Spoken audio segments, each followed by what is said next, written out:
Coming up on the Louis Diaz podcast. To be honest, this is what changed everything in my life and opened my heart and see the oneness of all and the connectedness of all. Hello and welcome to the Louis Diaz podcast. Every day, I come across some of the most incredibly fascinating and authentic people from all walks of life. And together, we're inviting you in to be our special guest as we take you through some of their amazing experiences, adventures, and journeys. So sit back, relax, and I hope you enjoy this episode of the Louis Diaz podcast. I just want to welcome today's guests. We're going to delve into a journey. It's going to be a journey of, I'm going to say, a little bit different to the other journeys that people may have heard so far on the Louis Diaz podcast, but I'm so excited to tell this story. So welcome, Hamaima. Hello, hi, and thank you so much for having me. It's a great pleasure to connect in this way, and very excited to share my journey here. So I guess I gave a little teaser just then to everyone that this is going to be a bit more of a spiritual-based journey. Why don't we start with, I guess, who are you now, where are you in the world, and what are you doing there? Yes, so as you said already, my name is Hamaima. This is actually a spiritual name that I received in 2016, and that was a big part of my journey. I will tell you more in a moment about that. I'm in Guatemala right now, and I'm a shamanic practitioner, so I work using earth magic, and I work with wisdom keepers from many different traditions, working with the elements, working with the medicine of cacao here in Guatemala. It's a medicine that's very sacred. It's chocolate, but we consider the spirit of the cacao goddess, so it's a very feminine energy. I work with Mayan shamans here, and we hold a lot of fire, so fire is a big medicine for them. And it's a community here, so many people from all over the world will visit this place. It's called Lago de Atitlan or Lago de Atitlan.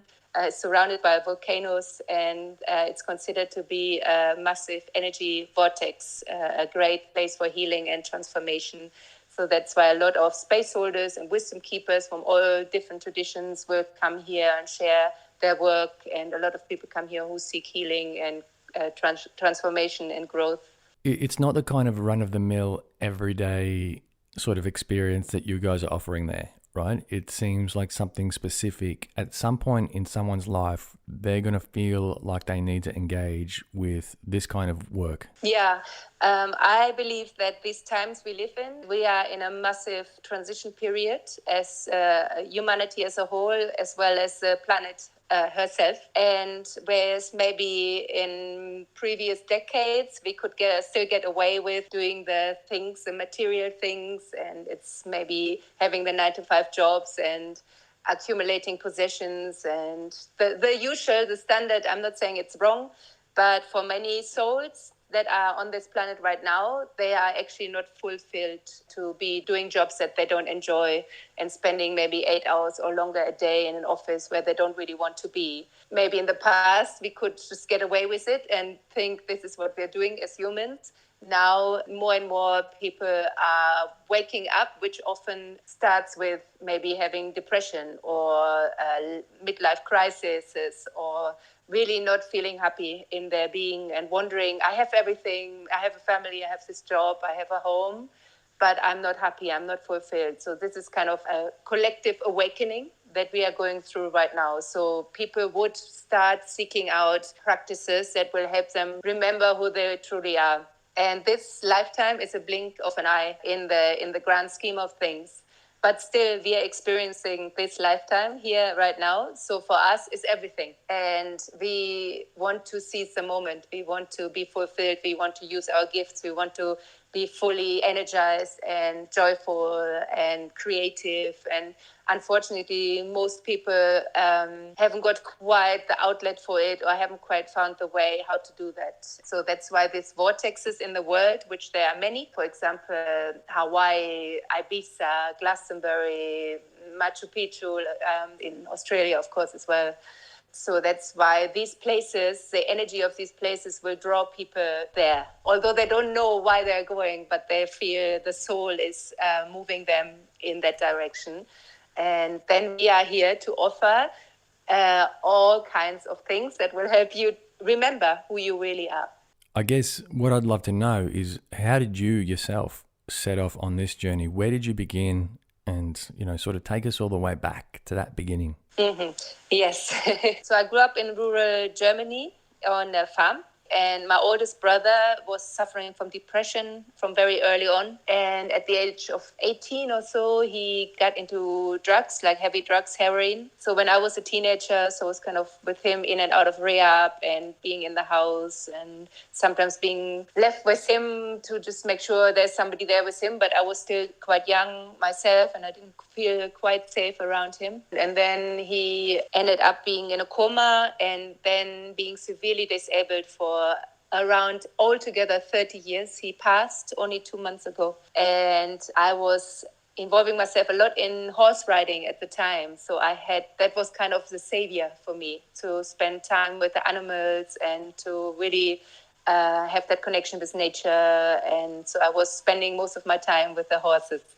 Even at some point, I was a professional short jumper. So I was paid for competing. Mm-hmm.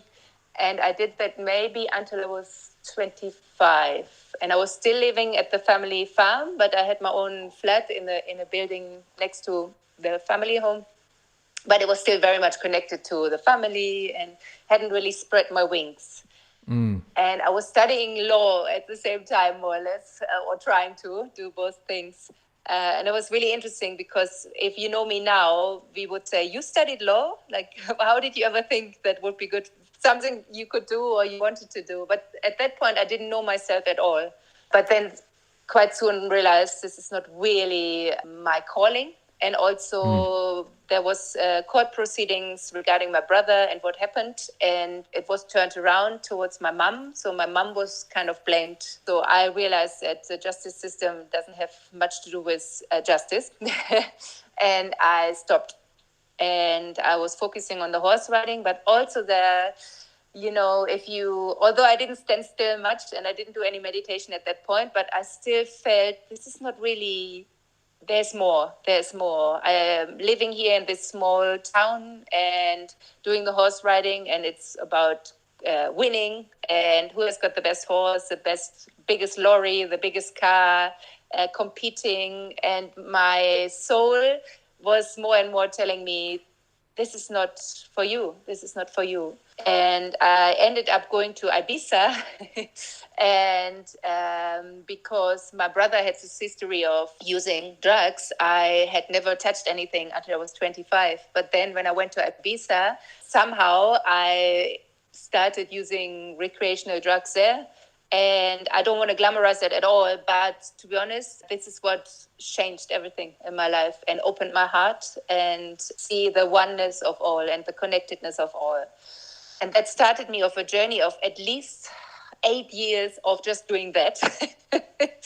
And so I moved to London. I worked in a pub for 1 year, and then I got my first job as a social worker there, which was great, and I learned a lot. And I still today feel that was a good training for the work that I do now. So I worked with unaccompanied minors that came to the country. I worked with children in care. I worked in an inner London borough, so it was quite high-risk cases. So I would have to go to visit them in secure units, in prisons, in children's homes, in foster care. So it was challenging work. And then after maybe 4 years of doing that work, I felt I'm depleting myself. I'm burning out.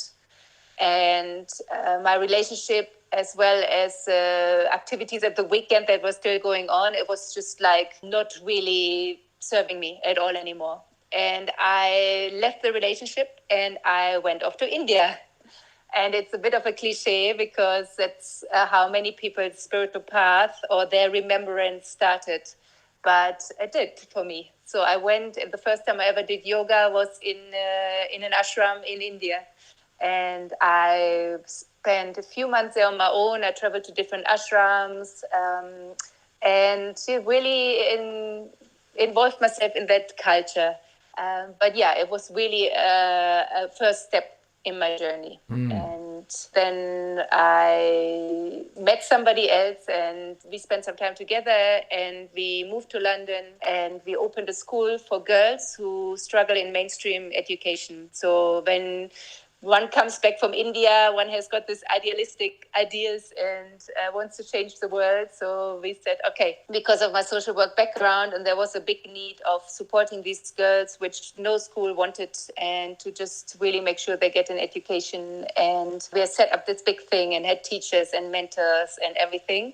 And very soon it worked out that, or it turned out that our business partner was quite a big bully, and I was in tears literally every day because of his way, how he wanted to work together, and was really tough. So at some point I said to I think we were married already, my partner at the time, I said, I can't do this. And we ended up losing he ended up losing a lot of money. And I failed him, first of all. I failed the girls that were there. My entire confidence was gone. I didn't know what to do. I didn't want to go back to social work. I didn't know what I was good at. So really proper crisis. And thankfully, Chris, my husband, he was great. And he said, if you really can't do it, don't worry. The money is the money. It's okay.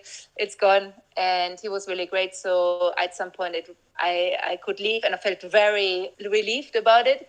But then, of course, what now? I don't even know what I want to do, what I'm good at. I don't know what to do.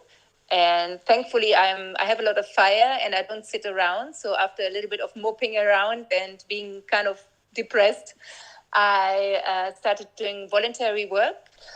And whilst I was doing that, a dear friend of mine told me about Kundalini Yoga, and we went to a class. And like you said already, it's such a powerful practice. And more I attended classes. And then after a few months, I started teacher training in Kundalini Yoga. And I realized that this was the key. And that was really what accelerated my transformation.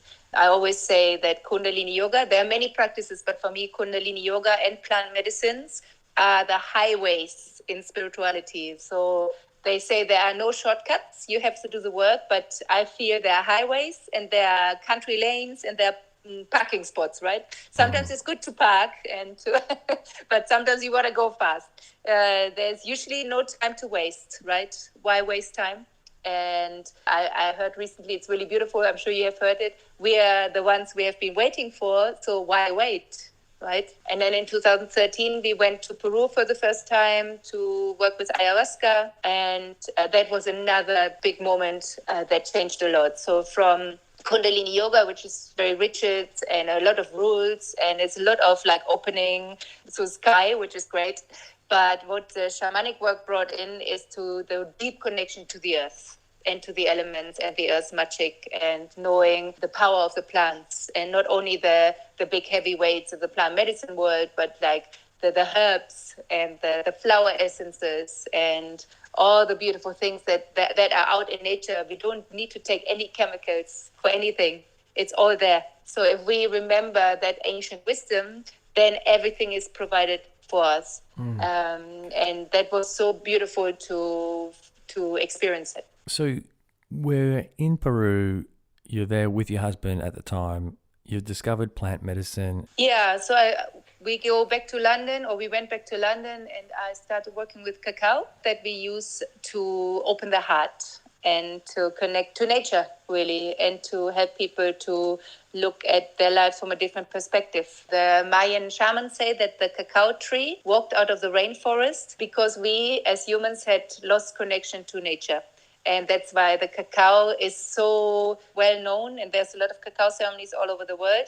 The cacao spirit realized that we need to connect with nature, and then we will start looking after the planet again, and we will look after the waters, and we make sure we don't pollute so much. And so I started working with cacao in London, and I combine it with taking people on shamanic journeys, meaning that I take them into the invisible realm, or the non-ordinary realm of spirit, where they can meet their spirit guides, their spirit animals, their inner child, their inner warrior, their higher priestess. So it's like a storytelling that is combined with rhythms like the drum and music, and people get really beautiful messages and guidance for their lives. So that was the work I started doing with cacao, and I was then combining it in retreats with Kundalini Yoga. We also used to work with live serpents and we would bring them for people to overcome fears, for example,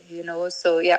If I was to do a cacao ceremony with you, what should I expect? So when it comes to what messages you receive, that is totally up to you. Sure. And that can be visual, it can be audible, you can sense something. You might just have a physical experience where you feel the energy flowing, or you feel blockages being removed in your body. So everybody is totally different, and every cacao ceremony is totally different for everyone. Sometimes they have very visual experience, and then the same person comes the next week and they don't. So we always say, trust the medicine. The medicine will always know what is needed at the time. Okay. Wow. So there is, like, going back to that sort of theme of mystery and surrender and trust. I guess there's a lot of letting go that people need to do when they sort of embark on this journey, right? I mean, yeah, that's probably the main thing, letting go. Letting go of patterns and self-limiting beliefs and programs, old programs. We are so programmed, or many of us, and there are traumas that have been passed on probably from generations. So when you work with people and you look back, then probably their mother had the same difficulties with their own mother, and so on. So there's probably something that has been passed down in the feminine ancestral line, or the masculine one, or so you can really see, this has been in the family for generations, and it's always being brought forward.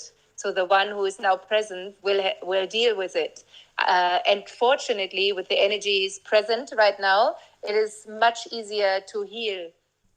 So, I mean, if I jump back to your sort of journey for a minute, then from Peru to where you are now, what happened in between? In between, life in London was just not what I wanted anymore. So then we decided I had an offer to teach at a big retreat center, like a really beautiful wellness center in Sri Lanka. And then we thought, okay, packed up the life and went off to do that. And that was also when then my husband and I separated. So that kind of set me off on like a nomadic life. We came back together briefly. We will live together in New Zealand for a little while. But yeah, since then I've been in many different places, and I feel it's a time of studying and learning. And as I said, I've worked with Peruvian shamans working with ayahuasca, but also in the mountains with Pacos there. They work with Wachuma. I've worked with Maori elders in New Zealand, with First Nation American, working with sweat lodges. I've worked with the Maracames, with Peyote, the mushroom shamans in Mexico. What else? Pagans. Every year I support the Goddess Conference in Glastonbury, which is a big pagan kind of event. So yeah, I've been studying Yawanava in Brazil. They work with ayahuasca, really beautiful tribe. I'm going to go there as well next year. So I've been studying different traditions and different plant medicines, and collected from everyone what resonated with me. So whatever I offer now has a little flavor of all these different traditions. Yeah, I mean, I guess when you immerse yourself in that world so intensely, you come across things that really resonate with you, and things that you might evolve and put your own flavor on, like you said. For sure. Because some, everybody is different, and everybody resonates with different practices. Some are a little bit, they have been shared for a long time, and they haven't maybe quite moved on with the time and how the energies change. So as much as I respect that ancient wisdom, but I also feel everything has to evolve, right? So that's why, for example, Kundalini Yoga, at some point I felt it hadn't evolved. You can't change anything. It has to be like this way. It has to be taught exactly like that. And I felt like, no, everything changes. How can this not change? The energies are totally different now. And how can you not trust me to deliver a class feeling the energy of the group, right? So there are some practices where I feel like, some of parts are great. Other parts, maybe they need some time. They need to evolve a little bit, And that's got you to where you are now. So I guess what's the hope for you with your own work and then overall? Yeah, it's an interesting question, because I feel like I'm in a big transition again at the moment. I've been supporting many different spaces, so many different shamans I've been supporting all over which is beautiful. And I'm very grateful because I learn a lot, and I will go and learn more when I go to Brazil next year. But I feel then it is time to really bring through my own work. When I was teaching Kundalini Yoga, I would offer retreats in Ibiza and France and in the UK and Sri Lanka. And then I stopped that, and I was focusing more maybe on my learning and my studying. And now I feel from all my experience and all that I've done, then it's time to really create my own, which I already do here as well. I hold ancestor prayer circles every week and cacao ceremonies, but I feel there is more that I can bring through and also really sustain myself financially. That is the thing. For example, I'm just started a moon family online, and we will gather on Zoom every full moon and every new moon. So that's a new thing that I'm doing. And yeah, I'm excited about it. So just kind of creating what do I want to offer for the global community as well as for in the places where I am present, And so are you going to be staying in Guatemala then, or are you going to be moving somewhere else? I'm leaving here in end of January, to go to Brazil for 2 months, and then most likely to New Zealand. There is a possibility of a film project, which I'm really excited about. When I was there last, we shot a trailer, and there is some movement now. So if that's happening, I will go to New Zealand in April. And then after that, spend some time in Europe because my father passed 1 year ago and my brother just passed. And I feel I really want to spend a bit more time with them. So they're in Germany. So I will hopefully spend 4 or 5 months in Europe before I go off again into this part of the world. Yeah, it sounds like there's a little bit of, I guess, integration for you that needs to happen as well. I mean, you mentioned earlier that your brother had passed. I mean, that would have been like a huge release of some sort for you, right?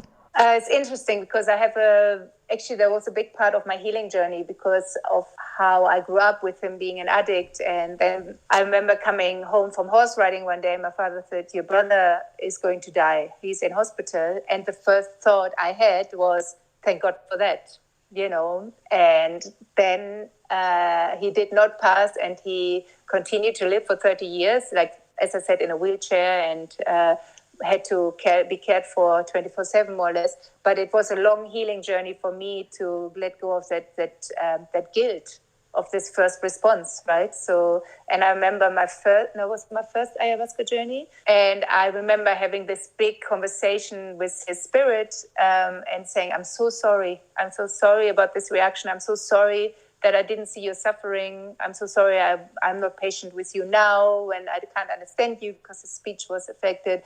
Please forgive me. I love you. And he appeared and he said, there's nothing to forgive. I'm always here. I love you. And it was so beautiful. But it took me a few years to heal that, this first reaction of because I felt I used to hate him. He would affect my entire teenage life. My mother said at some point, I can't remember you as a teenager because they were so focused on him. So, and yeah, it took a few years to really heal that, and that's why if you don't heal these things, they will affect you your entire life. And it's okay. We all have moments where something like this happens, or we have made a mistake, or we feel we have reacted in a way that wasn't appropriate. But we all have that. We are humans. And that's just like, accept that and forgive yourself, like a big journey I had in Peru with Wachuma. It was, the first ceremony was, I think, maybe it must have been 300 times. Forgive yourself, forgive yourself, forgive yourself. There was a big lesson there. Forgive yourself. You have not done nothing wrong. Forgive yourself. Wow. Love yourself for that reaction that you had there. Wow. Mm-hmm. Yeah. I mean, there's so much power in repetition, right? That would be such an intense experience to say that, even 10 times for me would be like, okay, something's coming up here.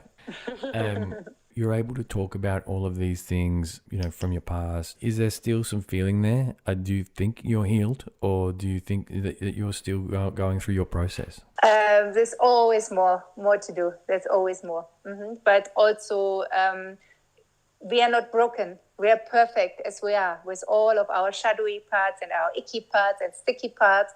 So sometimes when people start on this spiritual journey, they become processing junkies. It's like, no, I need to hear this and I need to, then this is not right, that is not right. But then you're constantly telling yourself you are not okay. So it's like, yeah, there's always something to heal. There's always something we hold on to maybe, or we feel some grief still, but it's okay. This is perfect for what it is now. And if it needs to be resolved in whatever way, it will show itself as a perfect opportunity. And then one can look at it again. But we always say that the shadow side of you is equally important and beautiful as the light part. And we don't want to just focus on the light. We want to have both, because like the night and the day, right? And the sun and the moon, it's important that there's both. It's part of the whole, right? Yeah, I really love that. And I think that's a really profound message for the way that we can look at life in general. But yeah, I think what you're saying kind of reminds me that everything has a light side and a dark side. The earth has a night and a day. So yeah, that's a really beautiful way. And the relationship is, your partner is your greatest teacher. That's what they say, because they mirror you, all of your things. So suddenly you see all this in you that you maybe don't like about yourself, because they will mirror it back to you. And then, of course, it's easy to project that onto them. No, it's your fault because of you did this, blah, blah. But really what they do is help you to get to know yourself better. Yeah, absolutely. I can attest to that. So we met through social media. I approached you. I thought your feed was really interesting. Then I had a look into some of the work that you do, and I was fascinated, right?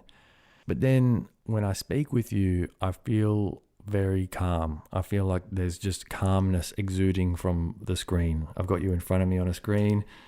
There's a lot of calmness. There's a lot of presence. And I think it's because I've sort of fixated myself on it, because I'm really trying to get to know you and put myself in your shoes.